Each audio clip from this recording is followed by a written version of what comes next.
Интернетке бардык жылаңач сүрөттөрүн чыгарып, анан эри бар деп жазылат экен да үстүгө замужем деп, ушундай бар экен. Телефонду анча жакшы түшүнбөйм, бирок ушундай кылышат экен. Андан ушул суроонун негизинде ушул нерсени айтып коеюн дедим. Ушул суроону айтат да.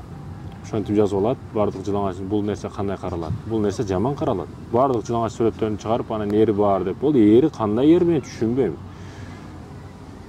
Кызыл болуп жылаңачтан мен аялымды түшүнөм. Маданият ушундай азыр деп кээ бирөөлөр ушундай дейт да. Чечинүү, жылаңачтануу бул маданиятсыздыкка кирет.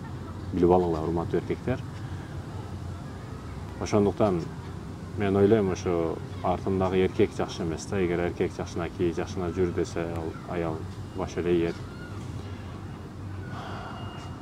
Артындагы эркек кеткен да. Ошондуктан соцсетеге бардык жылаңач сүрөттөрүн коюп алып, ошо Google'га, YouTube'га сүрөттөрүн коюп алып, анан эри бар деп жазыш бул бир тыйын. Ал эрим жок деген маанини билдирет. Эриң болсо ошентип чыгарасың сен.